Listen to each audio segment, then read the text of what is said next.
ಇದು ಅಂತಿಂತ ಸಮಾಧಿಯಲ್ಲ, ಇತಿಹಾಸದ ದಿಕ್ಕನ್ನೇ ಬದಲಿಸಿದ ರಾಜನೊಬ್ಬನ ಸಮಾಧಿ. 1565ರಲ್ಲಿ ನಡೆದ ತಾಳಿಕೋಟೆ ಯುದ್ಧದಲ್ಲಿ ವಿಜಯನಗರ ಸಾಮ್ರಾಜ್ಯ ಪತನವಾಯಿತು. ಈ ಯುದ್ಧದ ನಂತರ ವಿಜಯನಗರದ ರಾಜಧಾನಿ ಹಂಪಿ ಪಾಳು ಬಿದ್ದು ದಕ್ಷಿಣ ಭಾರತದ ಇತಿಹಾಸವೇ ಬದಲಾಗಿತ್ತು. ಈ ಯುದ್ಧದಲ್ಲಿ ಈ ರಾಜನ ಪಾತ್ರವು ಮಹತ್ವದಾಗಿತ್ತು. ಆ ರಾಜ ಯಾರು, ಅವನ ಸಮಾಧಿ ಎಲ್ಲಿದೆ ಎಂಬುದರ ಬಗ್ಗೆ ಈ ವಿಡಿಯೋದಲ್ಲಿ ಮಾಹಿತಿ ಕೊಡ್ತೀವಿ. ಅದಕ್ಕೂ ಮೊದಲು ನೀವೇನಾದ್ರೂ ನಮ್ಮ ಚಾನೆಲ್ ಅನ್ನ ಮೊದಲ ಬಾರಿಗೆ ನೋಡ್ತಾ ಇದ್ರೆ ತಪ್ಪದೆ ಸಬ್ಸ್ಕ್ರೈಬ್ ಮಾಡಿ.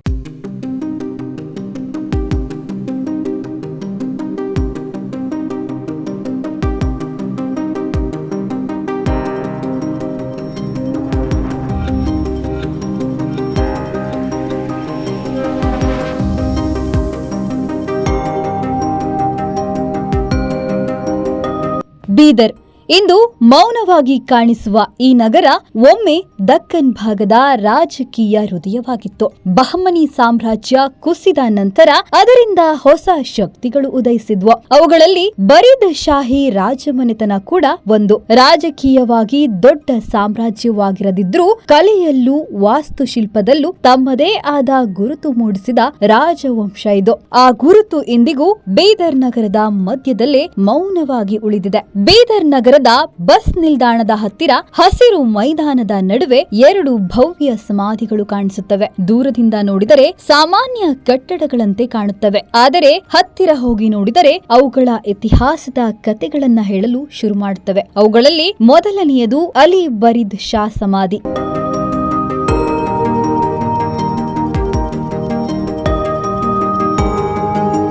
ಈ ಸಮಾಧಿ ನೋಡಿದ ಕೂಡಲೇ ಒಂದು ವಿಷಯ ಸ್ಪಷ್ಟವಾಗುತ್ತದೆ. ಇದು ಸಾಮಾನ್ಯ ಸಮಾಧಿಯಲ್ಲ. 4 ದಿಕ್ಕುಗಳಲ್ಲೂ ದೊಡ್ಡ ಕಮಾನುಗಳು, ಮಧ್ಯದಲ್ಲಿ ತೆರೆದ ಜಾಗ, ಗಾಳಿ ಮತ್ತು ಬೆಳಕು ನೇರವಾಗಿ ಒಳಗೆ ಬರುತ್ತದೆ. ಈ ಸ್ಮಾರಕಕ್ಕೆ ಯಾವುದೇ ಬಾಗಿಲುಗಳಿಲ್ಲ ಅನ್ನೋದು ವಿಶೇಷ. ಇದು ಕೇವಲ ಕಟ್ಟಡವಲ್ಲ, ಒಂದು ಆಲೋಚನೆ. ಸಾವಿನ ನಂತರವೂ ಪ್ರಕೃತಿಯೊಂದಿಗೆ ಇರಬೇಕು ಅನ್ನೋ ಭಾವನೆ ಇಲ್ಲಿ ಕಾಣುತ್ತದೆ. ಸ್ಮಾರಕದ ಮಧ್ಯಭಾಗದಲ್ಲಿ ಸುಲ್ತಾನ್ ಅಲಿ ಬರೀದ್ ಶಾ ಹಾಗೂ ಅವನ ಪತ್ನಿಯರ ಸಮಾಧಿಗಳಿವೆ. 1542ರಿಂದ 1580ರವರೆಗೆ ಆಡಳಿತ ನಡೆಸಿದ ಸುಲ್ತಾನ್ ಮೊದಲನೇ ಅಲಿ ಬರೀದ್ ಶಾ ಕೇವಲ ರಾಜನಷ್ಟೇ ಅಲ್ಲ, ಕಲಾಪ್ರಿಯನೂ ಆಗಿದ್ದ. ದೇಶದ ವಿವಿಧ ಭಾಗಗಳಿಂದ ಕಲಾವಿದರನ್ನ ಕರೆಸಿ ಬೀದರ್ನಲ್ಲಿ ಕೆಲಸ ಮಾಡಿಸುತ್ತಿದ್ದ. ಬೀದರ್ ಕೋಟೆಯೊಳಗಿನ ರಂಗೀನ್ ಮಹಲ್ ಕೂಡ ಅವನ ಕಾಲದಲ್ಲಿ ಮತ್ತಷ್ಟು ಅಲಂಕಾರಗೊಂಡಿತ್ತು. ತನ್ನ ಸಾವಿನ ಕೆಲ ವರ್ಷಗಳ ಮುನ್ನವೇ ಈ ಸಮಾಧಿಯನ್ನ ನಿರ್ಮಿಸಿದ್ದ.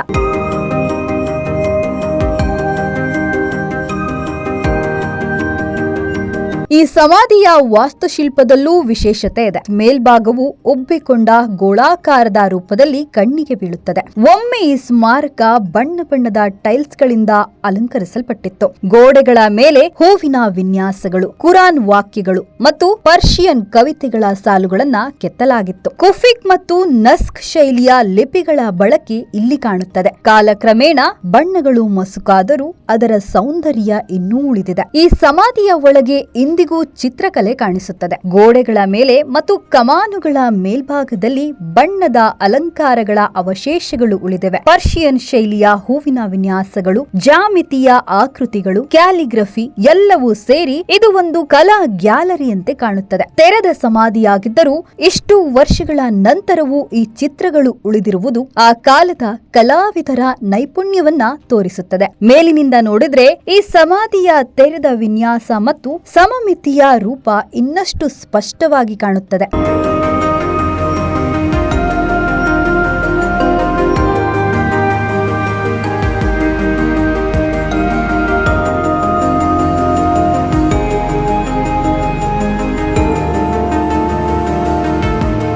ಅಲಿ ಬರೀದ್ ಶಾ ಕಾಲದಲ್ಲಿ ಬೀದರ್ ಮೇಲೆ ದಾಳಿಗಳು ನಡೆದವು. ನಿಜಾಂ ಶಾಹಿ ಸೇನೆ ಈ ಪ್ರದೇಶವನ್ನ ವಶಕ್ಕೆ ಪಡೆಯಲು ಯತ್ನಿಸಿದಾಗ ಅವನು ಬಿಜಾಪುರ ಆದಿಲ್ ಶಾಹಿ ಸುಲ್ತಾನರ ಸಹಾಯದಿಂದ ತನ್ನ ರಾಜ್ಯವನ್ನ ಉಳಿಸಿಕೊಂಡನು. ಅಲಿ ಬರೀದ್ ಶಾ ಕಾಲದಲ್ಲಿ ನಡೆದ ಈ ಅತ್ಯಂತ ಮಹತ್ವದ ಘಟನೆ ಎಂದರೆ ಅದು ತಾಳಿಕೋಟೆ ಯುದ್ಧ. ಈ ಯುದ್ಧದಲ್ಲಿ ಅವನು ರಾಜಕೀಯವಾಗಿ ಚತುರ ಆಟಗಾರನಂತೆ ಕಾಣಿಸಿಕೊಂಡನು. ಅಹಮದ್ ನಗರ ನಿಜಾಂ ಶಾಹಿ, ಬಿಜಾಪುರ ಆದಿಲ್ ಶಾಹಿ, ಗೋಲ್ಕಂಡ ಕುತುಬ್ ಶಾಹಿ ಶಾಹಿ ಇವರೆಲ್ಲರೂ ಸೇರಿ ವಿಜಯನಗರ ಸಾಮ್ರಾಜ್ಯವನ್ನ ಎದುರಿಸಿದಾಗ ಅಲಿ ಬರೀದ್ ಶಾ ಈ ಮೈತ್ರಿಯಲ್ಲಿ ಭಾಗಿಯಾಗಿದ್ದನು. ಅವನ ಸೇನೆ ದೊಡ್ಡದಾಗಿರಲಿಲ್ಲ, ಆದರೆ ಅವನ ಬೆಂಬಲ ಈ ಒಕ್ಕೂಟದ ರಾಜಕೀಯ ಬಲವನ್ನ ಹೆಚ್ಚಿಸಿತು. ಯುದ್ಧದ ಹಿಂದೆ ನಡೆದ ರಾಜತಾಂತ್ರಿಕ ಮಾತುಕತೆಗಳಲ್ಲಿ ಕೂಡ ಅವನ ಪಾತ್ರ ಮಹತ್ವದಾಗಿತ್ತು. ಈ ಯುದ್ಧದಲ್ಲಿ ವಿಜಯನಗರದ ಮಹಾಶಕ್ತಿಯು ಕುಸಿದಾಗ ದಕ್ಕನ್ ರಾಜಕೀಯ ಹೊಸ ಅಧ್ಯಾಯ ಆರಂಭವಾಯಿತು. ಅಲಿ ಬರೀದ್ ಶಾ ಇದನ್ನ ಕೇವಲ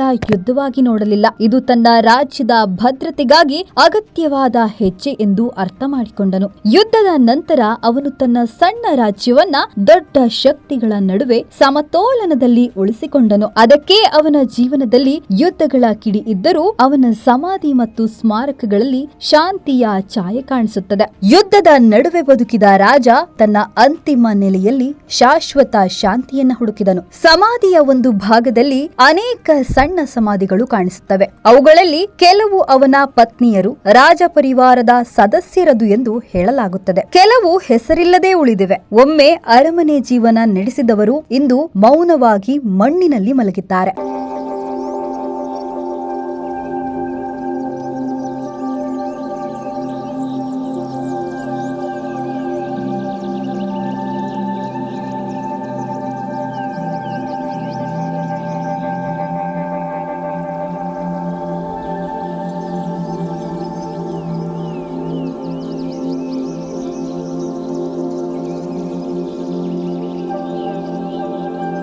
ಈ ಸಮಾಧಿಯ ಹತ್ತಿರದಲ್ಲಿ 3 ಕಮಾನುಗಳು ಮತ್ತು 2 ಮಿನಾರ್ಗಳು ಇರುವ ಮಸೀದಿ ಕಂಡು ಬರುತ್ತದೆ. ಅದರ ಪಕ್ಕದಲ್ಲೇ ಒಂದು ಕಟ್ಟಡ ಇದೆ. ಹಿಂದೆ ಇದು ಮದರಸಾ ಆಗಿತ್ತು ಎಂದು ಹೇಳಲಾಗುತ್ತದೆ. ಇಲ್ಲಿ ಒಂದು ನೀರಿನ ಬಾವಡಿ ಇದೆ. ಒಮ್ಮೆ ಈ ಪ್ರದೇಶದಲ್ಲಿ ಪರ್ಷಿಯನ್ ಶೈಲಿಯ ಚಾರ್ಬಾಗ್ ತೋಟವಿತ್ತು. ಈಗ ಅದರ ಗುರುತುಗಳು ಮಾತ್ರ ಉಳಿದಿವೆ.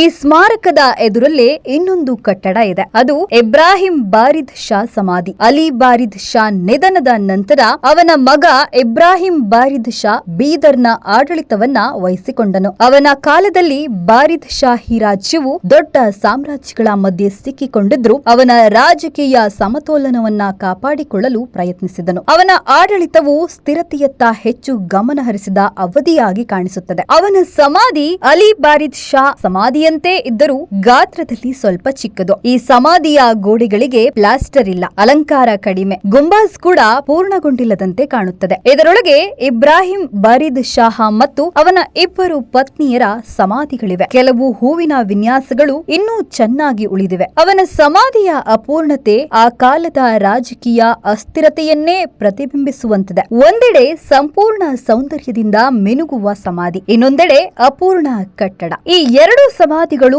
ಒಂದೇ ಪ್ರಶ್ನೆಯನ್ನ ಕೇಳುತ್ತವೆ. ಒಬ್ಬ ರಾಜ ತನ್ನ ಕಥೆಯನ್ನ ಸಂಪೂರ್ಣವಾಗಿ ಬರೆದುಕೊಂಡನು, ಮತ್ತೊಬ್ಬನ ಕತೆ ಯಾಕೆ ಮಧ್ಯದಲ್ಲೇ ನಿಂತು ಹೋಯಿತು?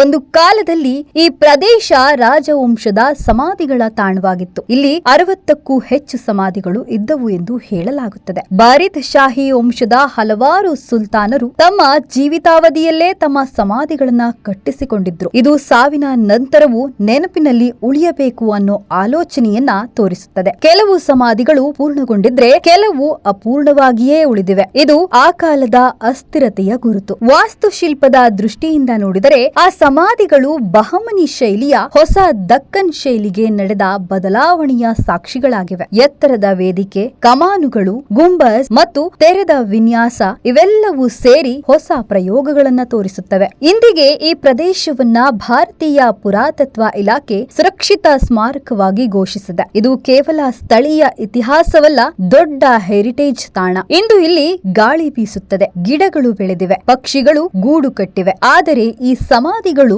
ಇನ್ನೂ ಶಾಂತವಾಗಿ ನಿಂತು ಹಲವು ಶತಮಾನಗಳ ಇತಿಹಾಸವನ್ನ ನೆನಪಿಸುತ್ತವೆ. ಸಾಮ್ರಾಜ್ಯಗಳು ಕಾಲಕ್ರಮೇಣ ನಾಶವಾಗಬಹುದು, ಆದರೆ ಅವು ಬಿಟ್ಟು ಹೋದ ಕಥೆಗಳು, ಸ್ಮಾರಕಗಳು ಮತ್ತು ನೆನಪುಗಳು ಕಾಲದೊಂದಿಗೆ ಮುಂದುವರಿಯುತ್ತಲೇ ಇರುತ್ತವೆ. ನೀವು ಬೀದರ್ಗೆ ಭೇಟಿ ನೀಡಿದ್ರೆ ಈ ಅಪರೂಪದ ಸ್ಮಾರಕ ನೋಡೋದನ್ನ ಮಾತ್ರ ಮರಿಬೇಡಿ. ಈ ವಿಡಿಯೋ ಇಷ್ಟ ಆಗಿದ್ರೆ ನಿಮ್ಮ ಸ್ನೇಹಿತರೊಂದಿಗೆ ಮರೆಯದೆ ಶೇರ್ ಮಾಡಿ.